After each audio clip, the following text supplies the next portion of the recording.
안녕하십니까. 강의를 시작하겠습니다. 1번 문제입니다. 클로로필 색소에 포르핀 고리에 결합되어 있는 이온은 그랬습니다. 문제가 쉽지는 않은데요. 일단 정답을 눈에 익히십시오. 2번 마그네슘입니다. 클로로필 색소에 포르핀 고리에 결합되어 있는 이온은 정답은 2번 마그네슘입니다. 해설은 조금 이따 다시 하기로 하겠습니다. 생선 육질이 쇠고기 육질보다 연한 것은 주로 어떤 성분의 차이에 의한 것이냐 그랬습니다. 생선 육질이 쇠고기 육질보다 더 연하죠. 어떤 성분 때문에 연한가 하는 것이에요. 정답을 눈에 익히십시오. 콜라겐입니다. 고기의 연도를 결정하는 요인은 이건 나중에요. 식품에 단백질이 변성되었을 때 나타나는 현상이 아닌 것은 식품의 단백질이 변성되었습니다. 그때 나타나는 현상이 아닌 것은 그랬습니다. 단백질이 변성될 때는 폴리페프티드 사슬이 풀어지게 됩니다. 이 사슬이 풀어지게 되면 소화효소가 작동할 수 있는 범주가 커져서 소화효소의 작용을 받기가 쉬워져서 소화가 더 잘 되는 그런 현상이 일어나게 돼요. 용해도는 감소하고 점도는 증가합니다. 정답은 1번이 틀렸습니다. 소화효소의 작용을 받기가 쉬워진다입니다. 왜냐하면 폴리펩티드의 사슬이 풀어졌기 때문에 정답을 눈에 익혀두십시오. 4번입니다. 고구마 100g이 72kcal의 열량을 낼 때 고구마 350g은 얼마의 열량을 공급하는가 그랬습니다. 이런 문제는 밑에도 써놨지만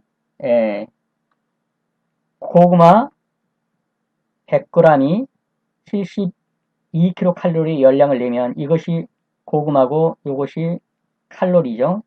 그럼 여기도 똑같은 비례식을 써야겠죠. 고구마 350g은 x로 넣는 거죠. 얼마에 이걸 넣냐 그러면 내향의 곱은 외향의 곱이죠. 그래서 100x는 72 곱하기 350 이걸 전자계산기로 CVT 교실의 전자계산기로 해서면 x는 25만 2천이 나올 겁니다. 그래서 이것이 그 킬로칼로리로 나오니까 252 킬로칼로리 아마 이렇게 계산이 될 겁니다. 그래서 뭐 어렵지는 않은 문제예요. 100g이 72kcal 된다면 350은 얼마를 되겠냐 그러면 이렇게 100대 72는 350대 x 그래서 내향의 곱은 외향의 곱으로 그렇게 계산하시면 되겠습니다. 다음입니다. 쌀의 도정도가 증가할 때 나타나는 현상은 그랬습니다. 여기서 도정도가 증가한다는 것은 많이 깎는다는 얘기예요. 많이 깎을수록 빛깔이 좋아지겠죠. 현미는 누렇지만 많이 깎을수록 어떻습니까? 조리 시간은 감소하죠. 소화율은 좋아집니다. 현미 같은 경우 덜 깎아서 소화가 잘 안 되죠. 많이 깎아서 소화율은 좋아져요. 그런데 문제는 뭡니까? 영양분이 감소하죠. 영양분이. 그래서 도정도가 증가할 때 나타나는 현상은 그랬으면 어떻습니까? 첫째, 빛깔이 좋아진다. 이건 맞죠? 두 번째, 조리 시간이 증가한다? 아니죠. 짧아지죠? 감소한다. 3번, 소화율이 낮아진다? 아니죠. 소화율이 좋아집니다. 4번, 영양분이 증가한다? 아니죠. 영양분이 감소합니다. 그래서 답은 5번에 1번이 되겠습니다. 비타민에 대한 설명 중 틀린 것은 그랬습니다. 비타민에서 카로틴, 비타민 E, 비타민 B, 비타민 C 이렇게 지금 지문에서 소개되고 있어요. 프로비타민 A는 원래 밖에 있을 때 생기는 비타민 A가 아니에요. 근데 동물의 체내에 들어와서 이 비타민 A로 바뀌는 거 그것이 바로 프로비타민이라는 거예요. 프로비타민 A 그러면 밖에서 존재할 때는 비타민 A가 아닌데 체내에 들어오니까 비타민 A로 변한 거 이거를 프로비타민 A라고 하는데 그 대표적인 것이 카로틴입니다. 그래서 카로틴은 프로비타민 A입니다. 비타민 E는 토코페린이라고 합니다. 맞습니다. 비타민 C, 4번에 비타민 C가 결핍되면 폐혈병에 걸리죠. 비타민 B는 망간을 포함한다. 근데 이거는 이제 좀 살펴봐야 돼요. 어떻든 정답은 틀린 것은 3번이에요. 비타민 B가 망간을 포함하지는 않습니다. 좀 이따 다시 해설을 한번 더 보겠는데요. 우선 정답은 맞는 것은 카로틴은 비타민 A다 맞고요. 비타민 E는 토코페롤이라고도 한다 맞고요. 비타민 C가 결핍되면 괴혈병이 발생한다 맞고요. 비타민 B는 망간을 포함한다라는 것은 망간을 포함하지는 않습니다. 이건 틀린 답이라는 거죠. 그 정도 알고 일단 넘어가죠. 생선묵에 점탄성을 부여하기 위해서 첨가하는 물질은 그랬습니다. 생선묵의 점탄성. 점탄성이 어떤 겁니까? 점성과 탄성이라는 말이죠. 점성은 어떤 겁니까? 어떤 액체가 가고자 하는 방향에 저지하는 힘이에요. 그렇게 점성이 강하다 그러면 끈적거린다는 얘기예요. 탄성은 뭡니까? 용수초를 이렇게 잡아당기면 그 원래의 상태로 돌아가려고 하는 게 탄성이죠. 점탄성이라는 것은 이렇게 늘려놓으면 줄어드는데 확 줄어드는 것이 아니라 아주 느리게 원래 모양으로 돌아가는 거, 이런 것들을 이제 점탄성이라고 그래요. 그래서 뭐 생선묵을 이렇게 한번 기억해 보시면 알 겁니다. 어느 정도 늘어나죠? 그 다음에 다시 원 상태로 돌아가는데 그렇게 빨리 돌아가질 않죠. 왜냐하면 점성 때문에 그렇습니다. 돌아가는 건 탄성이고 좀 천천히 돌아가는 거, 좀 끈적거린 거, 이거는 점성이에요. 자, 생선묵에 어떻든 점탄성을 부여하려면 우리가 이걸 좀 쉽게 말하면 뭐 이렇게 찰지다 이런 말이에요. 이걸 부여하려면 어떤 것을 여기 더해야겠느냐 하는 겁니다. 정답은 전분입니다. 육류조리에 대한 설명으로서 맞는 것은 주로 이제 소고기 가지고 하는데요. 목심양지 사태는 건열조리에 적합하다. 목심양지 사태가 이 질긴 고기죠. 건열조리는 구이인데요. 이 질긴 고기는 탕 종류로 해서 삶는 것이 좋습니다. 안심, 등심, 영통, 콩팥은 수혈조리에 적당하다. 이쪽은 주로 구이로 먹는 것이죠. 연하고요. 그 다음에 편육은 고기를 냉수에서 끓이기 시작한다. 근데 이 편육 같은 것은 뭡니까? 고기를 먹는 것이죠. 국물을 먹는 게 아니죠. 고기를 먹는 것은 냉수에서부터 끓이면 안 됩니다. 냉수에서부터 끓이면은 그것은 뭡니까? 냉수에서부터 끓인 것은 긴 시간 국물을 우려내기 위해 한 거예요. 그래서 편육은 고기를 먹는 거기 때문에 끓을 때 넣어야 합니다. 그 다음에 여기 탕류는 고기를 찬물에 넣고 끓이며 끓기 시작하면 약한 불에서 끓인다 그랬어요. 탕류는 뭡니까? 국물을 주로 먹는 것이죠. 그러니까 고기를 찬물에 넣고 끓여야 돼요. 그리고 끓기 시작하면 약한 불에서 그때 약한 불로 줄여서 계속 끓여줘야 돼요. 많이 우러날수록 좋죠. 답은 4번이죠. 첫째 보십시오. 목심, 양지 사태는 질긴 거예요. 그러므로 건열 조리에는 어떻다? 적당하지 않죠. 안심, 등심, 염통, 콩팥은 비교적 연해요. 그래서 구워 먹기 좋죠. 수별 조리, 건열 조리는 뭡니까? 마를 건자죠. 구워 먹는 거고. 수별 조리는 뭡니까? 습, 물이죠. 물에다 넣고 끓이는 걸 수별 조리라고 하죠. 네. 냄새나 증기를 배출시키기 위한 환기시설은 무엇이냐 그랬습니다. 그냥 답은 보이시죠? 네, 3번 후두입니다. 시금치나물을 조리할 때 1인당 80g이 필요하다면 식수 인원 1,500명에 적합한 시금치 발치량은 어떻게 되겠냐? 시금치 폐기율은 5%다. 만약에 폐기율이 없이 계산한다면 아무것도 아니죠? 1인당 80g에다가 1,500명 하면 80g 곱하기 1,500 그래 버리면 그냥 나오죠. 근데 문제는 뭐예요? 폐기율 5%다. 즉 5%는 뭐 잎사귀를 떼내든 뭐 이렇게 해서 하여튼 못 먹는 것이다. 폐기하는 것이다라는 거예요. 그러면 5%를 감안해서 발주를 해야겠죠. 그 5%만큼 이상을 발주해야겠죠. 그 계산식이 바로 이제 이런 거예요. 그냥 하면 80g인데 이것을 폐기율을 감안해야 되니까 뭡니까? 1 마이너스 0.5 5%를 감안해서 나눠주는 거죠. 그리고 1,500명 이렇게 곱하면 된단 말이죠. 그래서 어떻게 되나요? 80을 0.95로 나눈 다음에 곱하기 1,500 그러면 아마 답이 127kg이 나올 거예요. 폐기율 계산해 준다고 이것만 하시면 됩니다. 만약에 이것이 아니라면 그냥 80 곱하기 1,500 그래버리면 되는데 폐기율을 감안하면 1-0.5 즉 폐기율을 떼준 것을 해가지고 계산하는 겁니다. 11번입니다. 신체의 근육이나 혈액을 합성하는 구성 영양소는 그랬습니다. 어느 정도 답을 고를 수 있나요? 사실 이건 다뤄봤던 문제이기 때문에 답이 보이셔야 합니다. 답은 1번 단백질입니다. 12번입니다. 전분의 호화와 점성에 대한 설명 중 옳은 것은 그랬습니다. 공유는 소류보다 호화 온도가 높다. 공유, 소류. 소류가 무엇입니까?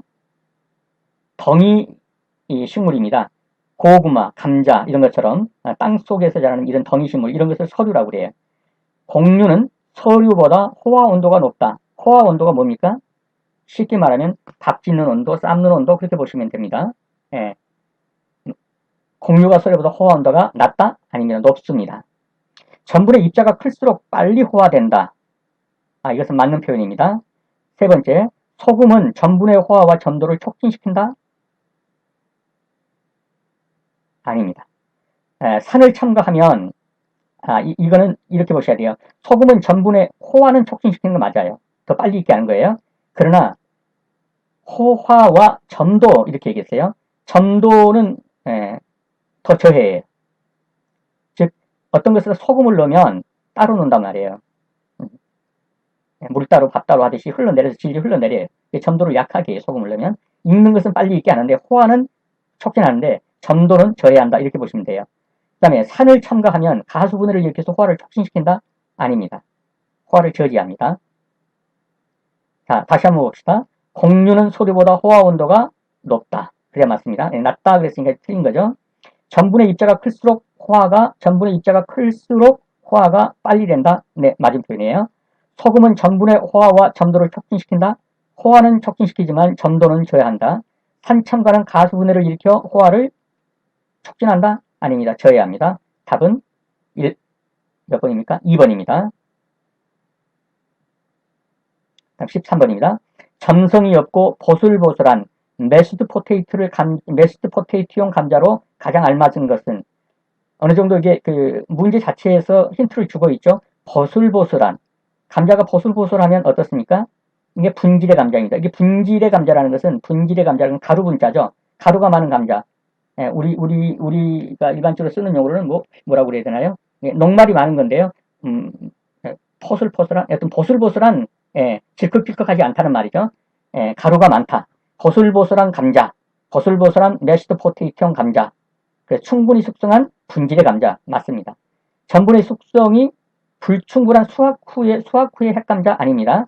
소금 한 컵 등 물 11컵에 소금을 해서 표면에 뜨는 감자, 이거 좋은 감자 아니죠? 아니죠. 10도씨의 찬물에 저장한 감자 아닙니다. 그래서 정답은 1번입니다. 다음 14번입니다. 김치를 담근 배추와 무가 물러졌을 때 그 원인에 해당되지 않는 것 그랬습니다. 이게 해당되지 않는 것 그랬어요. 자, 김치를 담글 때 배추와 무가 물러졌다. 안 물러지게 하려면 어떻게 해야 되는가? 이것부터 한번 보죠.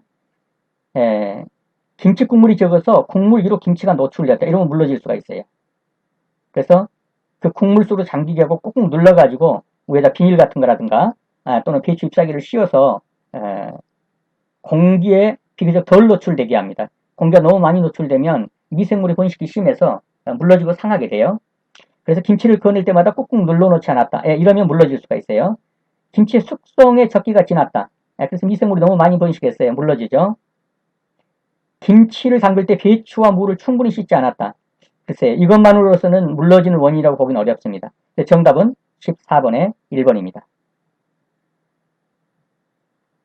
다음 15번입니다. 남백의 기포성에 관한 설명으로 오는 것은 남백은 흰자죠. 기포성은 이제 뭐 잘 저었을 때 이제 반죽이 잘 되는 그런 거. 그래서 그 안으로 어느 정도의 그 공기와 혼합되었은 이런 것을 기포성이라고 그러죠. 첫째, 신선한 달걀의 기포 형성이 잘 된다. 오히려 오래된 달걀이 기포 형성이 잘 됩니다. 기포 형성은 그렇습니다. 수양남백이 농우남백보다 기포 형성이 잘 된다. 수양남백, 농우남백 이게 뭡니까? 수양남백은 물기가 많은 남백이에요. 흰자예요. 농우남백은 물기가 적고 점도가 높은 그런 남백이에요. 그러면 수양남백이 농우남백보다 기포 형성이 잘 된다? 이 표현은 맞습니다. 수양남백이 잘 됩니다. 남백 거품을 낼 때 다량의 설탕을 넣으면 기포 형성이 잘 된다? 아닙니다. 설탕을 넣으면 기포 형성에 제한을 받습니다. 저지당합니다. 실온에 둔 것보다 냉장고에서 꺼낸 기포 형성이 쉽다? 아닙니다. 약간의 온도가 높은 것이 기포 형성이 잘 됩니다. 그럼 어떻습니까? 답은 옳은 것을 찾으라고 그랬으니까요. 신선한 달걀의 기포 형성이 잘 된다? 오래된 달걀 틀렸죠? 수양남백이 농우남백보다 기포 형성이 잘 된다? 맞죠? 정답은 2번이 되겠습니다. 남백에 거품을 낼 때 다량의 설탕을 넣으면 기포 형성이 안 됩니다. 실온에 둔 것보다 냉장고에서 꺼낸 남백의 기포 형성이 쉽다? 틀렸습니다. 정답은 2번이 되겠습니다. 16번입니다. 냉동 육류를 해동시키는 방법 중에서 영양소 파괴가 가장 적은 것은? 눈에 들어오시죠? 냉동칸에서 어디로 내려온다고 그랬습니까? 냉장칸으로 내려와서 해동하는 것이 가장 좋습니다. 생물, 육류, 냉동 육류. 그러나 1차 가공된 음식 같은 것은 어떻다고 그랬습니까? 예, 바로 해동해야 합니다. 그래서 정답은 3번입니다. 식품의 감별법 중 틀린 것은 감자, 병충해, 발화, 외상, 부패 등이 없는 것. 맞죠? 좋은 것이죠? 송이버섯, 벙어리가 크고 줄기가 부드러운 것. 벙어리가 크다. 이렇게 활짝 피는 것은 송이버섯으로서 가장 안 좋은 제품입니다. 예, 다시 적어야 합니다. 생과일, 성숙하고 신선함에 청결한 것. 맞습니다. 달걀, 표면이 거칠고 광택이 없는 것. 이게 얼른 보면 틀린 것 같지만 이건 맞는 표현이에요. 신선한 것은, 신선한 달걀은 표면이 거칠고 광택이 없습니다. 오히려 오래된 달걀이 표면이 매끈하고 윤기가 나요. 그래서 답은 무엇입니까? 17번에 2번. 송이버섯은 봉우리가 크면 좋은 것이 아니다. 다음입니다. 식물성 유지가 아닌 것은? 그냥 한눈에 들어오죠? 올리브유, 면실류, 피마자유 다 식물성이죠. 버터, 동물성이죠. 답은 4번입니다. 조리기기 및 기구와 그 용도의 연결이 틀린 것은? 필러, 감자 깎는 그런 것이죠. 필러. 믹서, 재료를 혼합할 때 쓰는 거 맞죠? 슬라이서, 채소를 다질 때. 슬라이서가 다지는 것이 아니라 무엇입니까? 얇게 쓰는 것이죠. 저미는 것 또는 얇게 쓰는 것. 이걸 슬라이서라고 그러죠. 육류 파운더, 육류를 연화시킬 때 맞습니다. 채소를 다질 때 쓰는 것은 무엇입니까? 다질 때 차퍼라고 그러죠. 차퍼.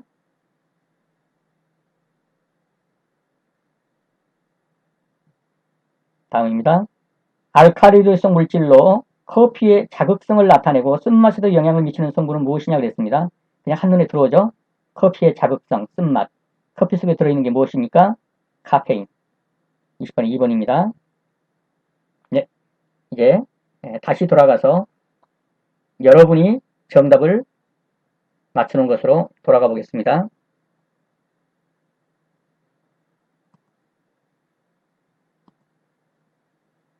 자, 1번입니다. 클로로필 색소의 포르피린 고리에 연결되어 있는 이온은 무엇이냐 그랬습니다. 정답이 눈에 들어오시나요? 본질적 내용을 잘 모르실지라도 정답은 골라낼 수 있어야 합니다. 클로로필 색소의 포르피린 고리에 결합되어 있는 이온은 네, 정답 들어왔죠? 네, 맞습니다. 마그네슘입니다. 밑에 조금만 보시죠. 엽록소, 클로로필 및 그 관련 물질의 모핵이 되는 화합물이 포르피린, 녹속 채소에 마그네슘을 함유한 엽록소 색소이다 그랬습니다. 클로로필과 그와 관련된 물질의 모핵이 되는 화합물이 포르피린인데요. 포르피린인데 이 녹색 채소에 마그네슘을 함유한 그 엽록소 색소가 바로 포르피린이에요. 그러니까 클로로필 색소의 그 핵이 포르피린이고 이 포르피린 고리에 결합되어 있는 그 이온이 바로 마그네슘이라는 거예요. 이해가 되셨나요? 예, 클로로필 색소의 핵이 되는 것이 바로 그 포르피린이고 그 클로로필을 그 포르피린 고리에 결합돼 주는 그 이온이 바로 마그네슘이다. 그래서 이런 문제가 나오면 클로로필 색소의 포르피린 고리 결합 이온은 뭐냐? 마그네슘이다. 예, 그렇게 하시면 되겠습니다. 정답은 마그네슘입니다. 2번입니다. 생선 육질이 쇠고기 육질보다 연한 것은 주로 어떤 성분의 차이에 의한 것인가? 생선 육질이 쇠고기 육질보다 연한 것은 어떤 성분의 차이라고 그랬습니까? 좀 전에 보았죠? 자세한 내용은 몰라도 정답은 눈에 들어오셔야 합니다. 정답은 뭡니까? 콜라겐입니다. 자, 고기의 연도를 결정하는 요인 그랬습니다. 연도, 연하게 하는 거죠. 근육을 구성하는 주요 단백질인 마이오신과 액틴 간의 결합, 이게 액토미오신이에요. 가 숙성인 사후강직과 숙성에 따른 연도의 변화. 그러니까 죽으면 사후 경직이 일어나죠. 이 경직이 일어나는 것이 액토미오신 때문이죠. 그 이후에는 이제 숙성이 일어나요. 그래서 또 연해지죠. 이렇게 연해지고 뻣뻣해지고 연해지는 과정들이 이런 게 있다는 거예요. 두 번째는 근육 섬유 사이에 존재하는 결체 조직을 이루고 있는 콜라겐 단백질 등의 양과 상태에 따라서 연도에 영향을 미치는 것. 그러니까 이게 죽었을 때 액토미오신 때문에 뻣뻣해지고 다시 숙성 효소가 나와서 부드러지게 해주는 것. 이런 것 때문에 연도가 결정되지만 두 번째는 이 콜라겐이라는 단백질의 양과 상태에 따라서도 연도에 영향을 미친다 이거예요. 그래서 근육 내의 콜라겐과 같은 결합 조직 단백질의 함량이 높을수록 질겨지는 경향이 있다. 무엇이 많을수록 질겨진다는 겁니까? 콜라겐. 그래서 생선에는 콜라겐이 적어서 덜 질기고 육류에는 콜라겐이 많아서 더 질기다 그 말이에요. 생선의 육질이 소고기보다 연한 것은 콜라겐의 함량이 적기 때문이다. 이해가 되셨나요? 다음입니다. 식품의 단백질이 변성되었을 때 나타나는 현상이 아닌 것은 좀 전에 봤죠? 답은 분별할 수 있으시겠죠? 정답은 몇 번입니까? 네, 맞습니다. 1번입니다. 소화 효소의 작용을 받기가 어려워진다 그랬는데 이게 틀렸죠? 자, 단백질 변성이 일어났을 때 어떤 일이 일어나는지를 한번 봐보죠.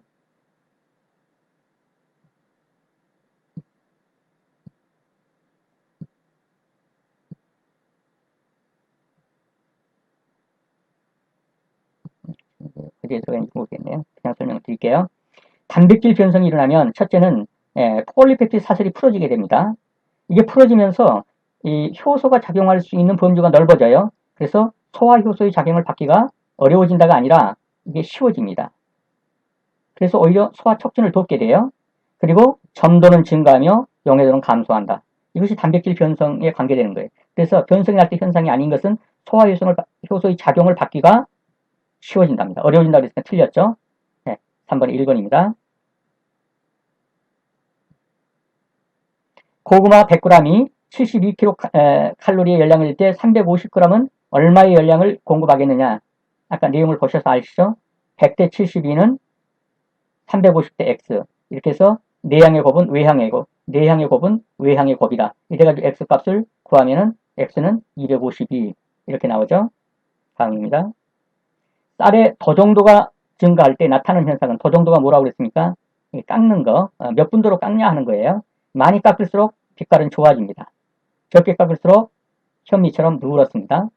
자, 많이 깎을수록 조리 시간은 감소합니다. 소화율도 좋아집니다. 문제는 영양분이 감소하는 거죠. 왜? 좋은 영양을 다 깎아버렸기 때문이죠.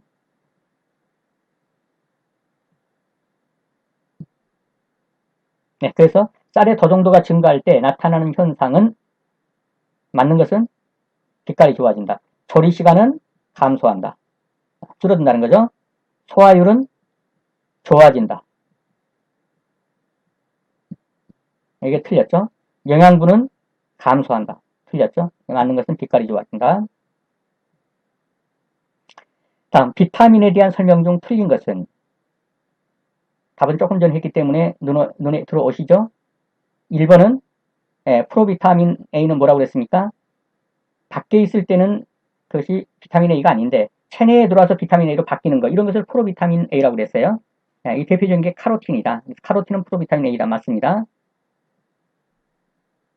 비타민 E는 토코페롤이라고 한다. 이건 맞죠? 비타민 C가 기피되면 계열병에 걸립니다. 맞죠? 비타민 B는 망간을 포함한다. 망간을 포함하지는 않습니다. 자, 비타민 12는 망간이 아니라 코발트를 포함한다. 그래서 어떻든 틀린 건 그거고요. 비타민 E는 토코페롤이라고도 한다. 자, 프로비타민 A를 보십시오. 식품 중에 있을 때에는 비타민 A와 다른 화합물이지만 그때는 비타민 A가 아니에요. 식품 중에 있을 때는. 그런데 그것이 동물 체내에 들어와서 비타민 A로 뭡니까? 교환하는 거예요. 교환.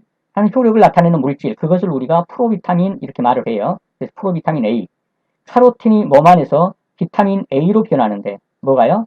이 카로틴이라는 성분이 이때는 비타민 A가 아니에요. 근데 몸 안에 들어와가지고 이것이 비타민 A로 변한대요. 이런 비타민을 비타민 A라고 한다 이 말이죠. 넘어가겠습니다. 생선룩에 점탄성을 부여하게 첨가하는 물질. 이제 아시겠죠? 점탄성. 찰지게 하는 거. 어떤 것일까요? 네, 전분입니다. 육류조리에 대한 설명으로 맞는 거. 육류조리. 답이 들어오시죠? 어떤 게 답일까요? 맞는 것입니다.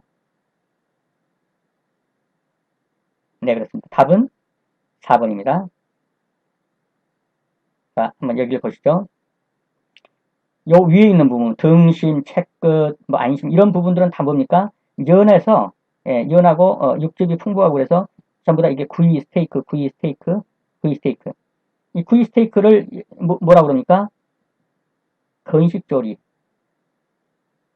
그리고 요 밑으로 오면요, 뭐 사태라든가, 뭐 이런 부분들은 다 이것들은 뭡니까? 약간 질기고 그래가지고 뭐라는 거죠?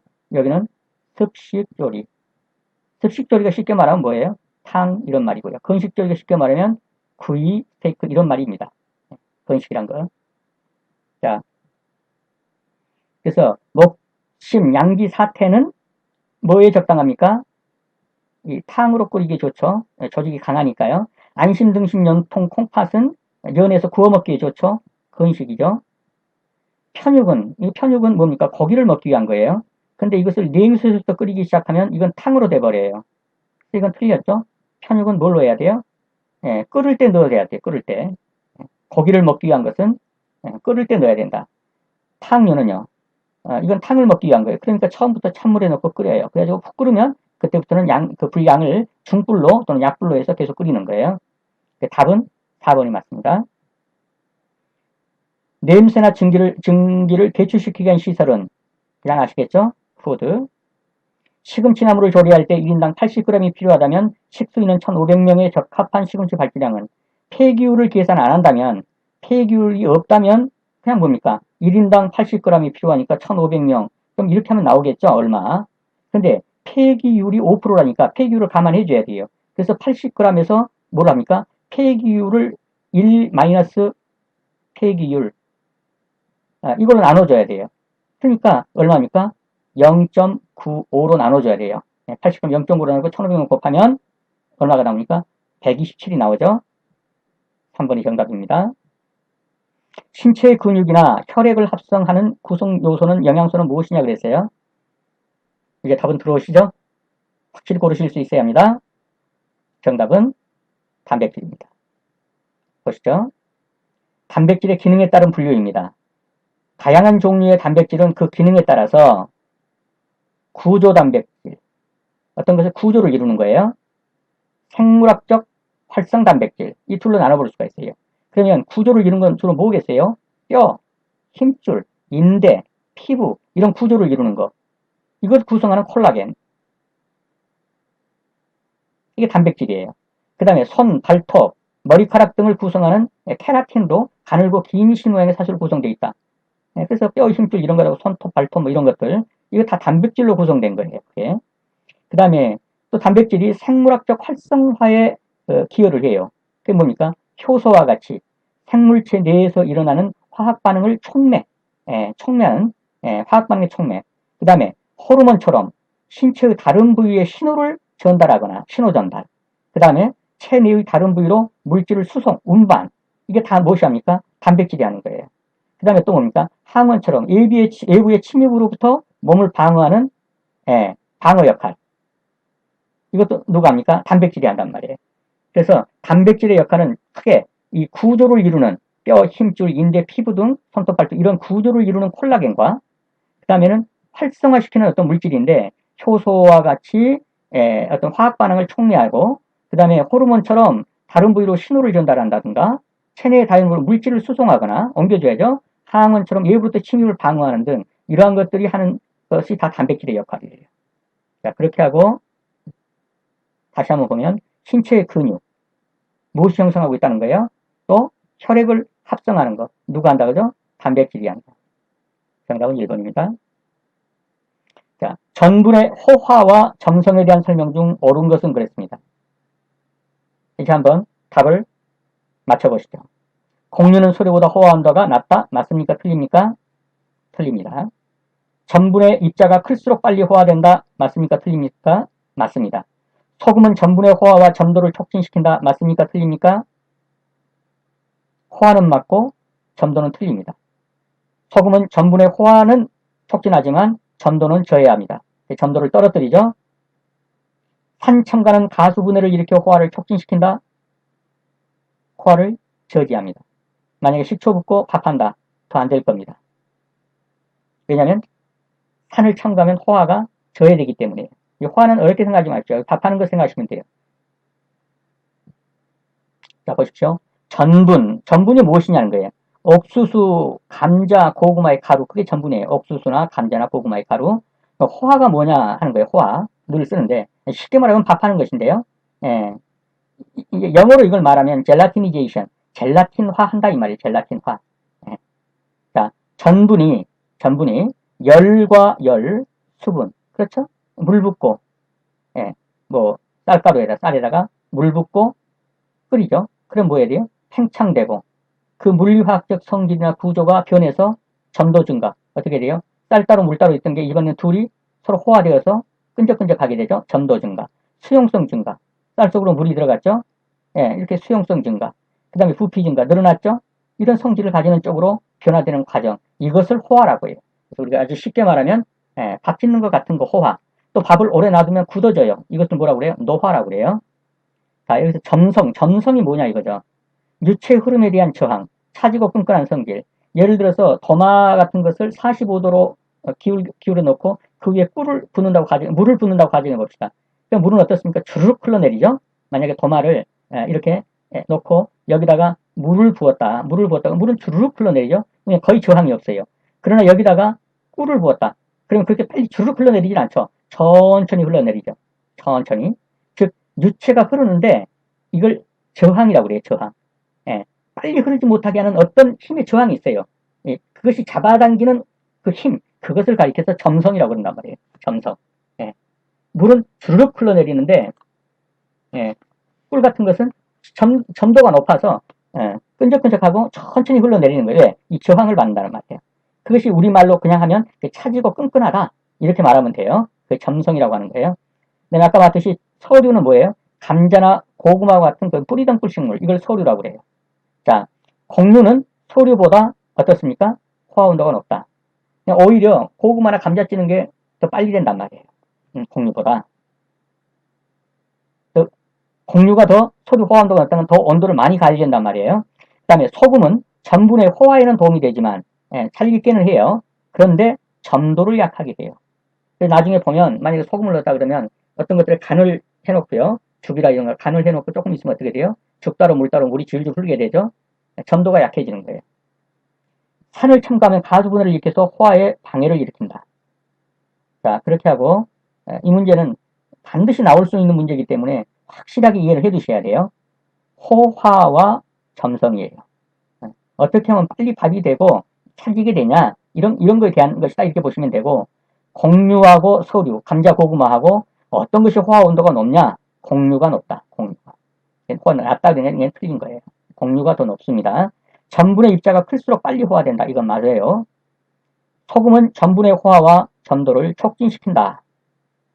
틀렸어요. 호화는 맞아요. 호화는 촉진한데 점도를 약화시킨단 말이에요. 그래서 틀렸다고 하는 거예요. 이거는 맞고 요거는 틀린 거예요. 산첨가는 가수분을 이렇게 호화를 촉진시킨다. 틀렸어요. 그래서 답은 뭐예요? 2번. 다음 13번입니다. 점성이 없고 보슬보슬한 메시드 포테이토용 감자로 가장 알맞은 것은 그냥 눈에 들어오셔야죠. 이제는 정답이 보이시죠? 보슬보슬한 이게 뭐라고 그랬어요? 가루가 많다. 분질의 감자. 답은 충분히 숙성한 분질의 감자. 네, 이것이 보슬보슬한 메시드 포테이토. 메시드 포테이토가 뭐냐면 감자를 익어가지고 만든 건데요. 제가 이거 캡처한 그래서 보십시오. 요게 메시드 포테이토입니다. 삶은 감자를 으깨서 만든 서양의 감자 요리, 고기 및 생선 요리와 곁들인다. 그래서 이 으깬 감자, 이걸 만드는 데 좋은 감자가 어떤 거냐? 분질의 감자다. 녹말가루고 하는 포근포근한, 부슬부슬한 그런 표현 익혀두시고요. 그 다음 김치를 담근 대추와 무가 물러졌다. 그 원인에 해당되지 않는 것은 답이 그냥 눈에 들어오시죠? 정답은 1번이고요. 이게 왜 틀렸는지 아시겠죠? 국물 위로 김치가 노출되었다. 이러면 안 되죠. 충분히 당기게 한 다음에 배춧잎이나 큰 잎이나 또는 비닐로 싸둔다. 왜? 공기에 많이 노출되게 되면 미생물이 번식하게 되기 때문에 물러질 수가 있어요. 그래서 한 번씩 먹을 때마다 꾹꾹 눌러서 예, 산소가 과하게 들어가지 않게 해준다. 김치 육수에 너무 적게 같이 놔도 물러지죠. 미생물의 활동이 심해져가지고요. 자, 보십시오.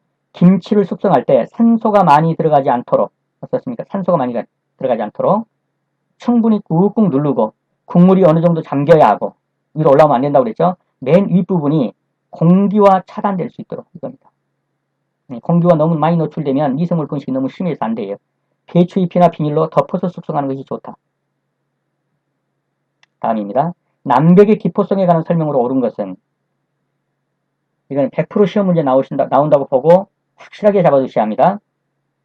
1. 신선한 달걀의 기포 형성이 잘 된다. 틀렸죠? 수양남백이 농우남백보다 기포 형성이 잘 된다. 맞습니다. 확실하게 알아두십시오. 남백 거품을 낼 때 다량의 설탕을 넣으면 기포 형성이 잘 된다. 틀렸습니다. 실온에 둔 것보다 냉장고에서 꺼내는 것이 잘 된다. 틀렸습니다. 답은 4번입니다. 보십시오. 신선한 달걀보다 오래된 달걀이 기포 형성이 잘 된다. 그러나 안정성이 적어서 쉽게 가라앉는 단점은 있지만 기포 형성 자체는 오래된 달걀이 오히려 더 잘 된다는 거예요. 이게 우리 일반 상식하고 다릅니다. 다음, 머랭을 만들 때 설탕을 넣으면 기포가 잘 안 일어난다.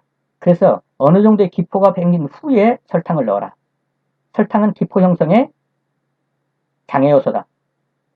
세 번째, 차가운 달걀은 기포가 잘 생기지 않기 때문에 냉장고에 미리 꺼내 두어라. 네. 다시 한 번 더 가보겠습니다. 남백의 기포 형성. 신선한 달걀이 잘 된다? 틀렸습니다. 오래된 달걀이 잘 된다. 수양남백과 농우남백에서 기포 형성이 어떤 게 잘 되냐? 수양남백, 농후남백. 수양남백은 뭡니까? 물기가 많이 들어간 거예요. 네, 그래서 조금 이것을 뭐라고 표현하냐? 우리말로 표현하면 묽은 이런 말이에요. 묽은 남백. 농우남백은 묽지 않으니까 좀 끈끈한 남백, 뭐 같은 이런 말이에요. 예, 수양남백의 반대가 농우남백입니다. 점도가 강한 이렇게 말할 수 있죠. 점도가 높은 뭐 이렇게 말할 수도 있고요. 예, 끈적끈적하다 더 끈끈하다 이런 말이에요. 그래서 여튼 묽은 남백이 오히려 기포 형성이 잘 됩니다. 남백 거품을 넣을 때 다량의 설탕을 넣으면 저어야 한다고 그랬죠. 실온에 둔 것이 더 기포 형성이 잘 된다고 그랬죠. 정답은 2번입니다.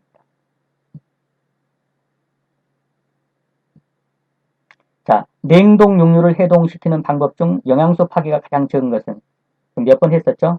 답은 3번입니다. 냉동 칸에서 어디로 내려온다고 육류 같은 건 바로 냉장 칸에 내려와서 여기서 해동하는 것. 이것이 가장 좋은 해동법이다. 이래야 드립이 안 생긴다 그랬죠? 식품의 감별법 중 틀린 것은 그랬습니다. 이것도 거의 100% 시험에 나온다고 보고 정답을 골라주셔야 합니다. 이거는 어렵지 않죠? 병충해, 발화, 뭐 이런 거 없는 거. 악 나고 이러면 안 되죠? 발화된 거. 독성이 심합니다.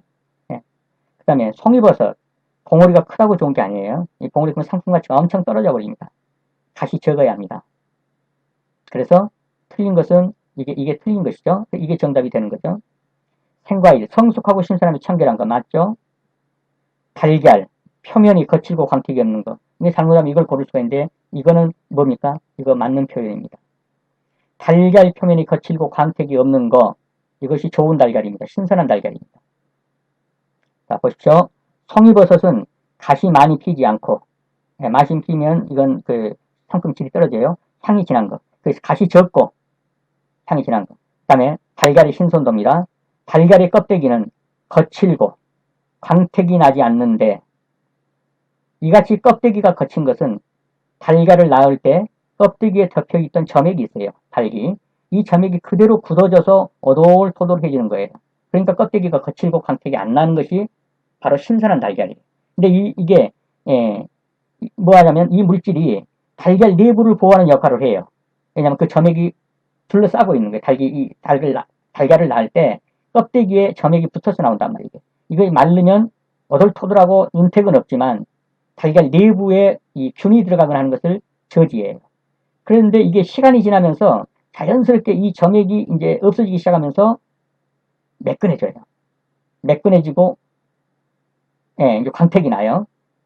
그럼 매끈해지고 광택이 난다가 좋은 것일까요? 아니요. 오래되면 그렇게 돼요. 그래서 시간이 간다면서 단백질과 지방이 그 내부에서요. 단백질이 가수분해되면서 유리수, 물 따로 이제 도는 거예요. 유리수가 많이 생겨요. 그리고 이산화탄소가 생기는데 어떻게 되냐, 이제. 수분과 이산화탄소는 그 껍데기에 구멍이, 우리 눈에는 안 보이지만 구멍이 있단 말이에요. 그 구멍을 통해서 수분이 증발돼요. 그러면서 그 안에 공기질이 커져요. 그러면 이게 오래된 달걀은 어떻습니까? 삶으면 한쪽 그쪽에 툭 비어있죠. 그게 공기질이에요. 그럼 또 이것을 약간의 소금물에 넣으면 어떻게 될까요? 공기가 들어찼으니까 떠요.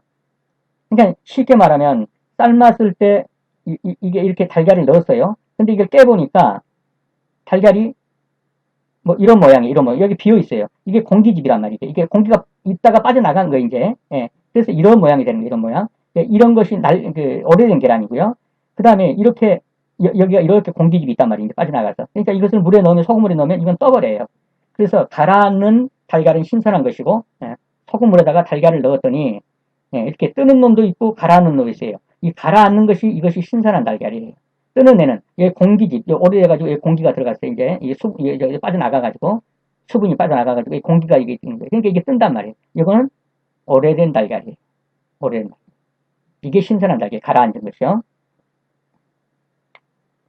그 다음에 오래되면 어때요? 수분이 노른자위를 둘러싸고 있는 막을 통과해서 들어가므로 노른자위도 묽어져요.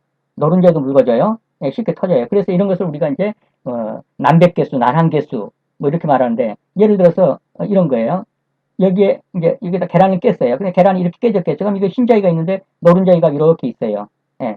그러면 예, 난항개수 그러면 어때요? 이 높이를 요 직경으로 나눈 거예요. 그럼 이 난항개수가 높을수록 어떠겠어요? 좋은 계란이에요. 이제 여기에 물이 들어가가지고 축 처졌어요. 그럼 이 높이가 이렇게 계란을 깼더니 난항이 이렇게 돼 있어요. 이 높이가 낮아졌어요. 여기 묽어져가지고. 이건 오래된 달걀이에요. 신선하지 않은 거죠. 예. 그래서 이 높이를, 이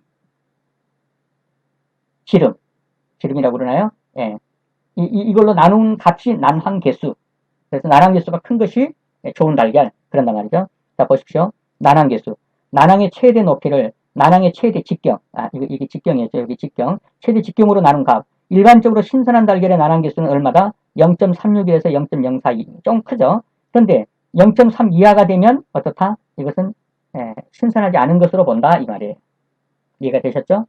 그리고 일정 농도의 소금물에 넣어서 뜨면 그건 오래된 달걀. 가라앉는 달걀은 신선한 달걀. 이거 거의 100% 시험에 나온다고 보시고 잘 알아두시기 바랍니다. 다음 식물성 유지가 아닌 것은 이건 그냥 다 보이죠? 동물성. 조리기기 및 그 기구와 용도 연결이 틀린 거 필러 맞죠? 믹서 혼합 맞죠? 슬라이서 가진다? 이거 틀렸죠? 슬라이서는 뭐라고 그랬어요? 얇게 썬다. 또 점인다. 얇게 써는 거. 그게 슬라이서예요. 채소를 다지는 거. 이건 차퍼라고 그런다고 그랬죠? 육류 파운더. 육류를 연화시킬 때. 예, 맞습니다. 자, 채소 다질 때 차퍼. 슬라이스. 점이다. 얇게 썰다. 이거 슬라이서예요. 알칼리수 물질로 커피의 자극성을 나타내는 거. 커피 자극성. 카페인. 됐습니다. 네, 이상입니다. 수업하시느라 수고하셨습니다. 네, 여러분 수업하시느라 수고 많으셨습니다. 저희 채널은 조리기능사 필기시험과 실기시험 동영상을 제작으로 조리기능사가 되려고 하시는 분들에게 약간이나마 도움을 드리려고 하며 더 나아가서는 미래 조리사 여러분들의 역할의 새로운 장르를 열어보려고 합니다. 여러분과 함께 성장하는 채널이 되도록 노력하겠습니다. 여러분의 구독과 좋아요는 이 채널을 운영하는 데 큰 힘이 됩니다. 감사합니다.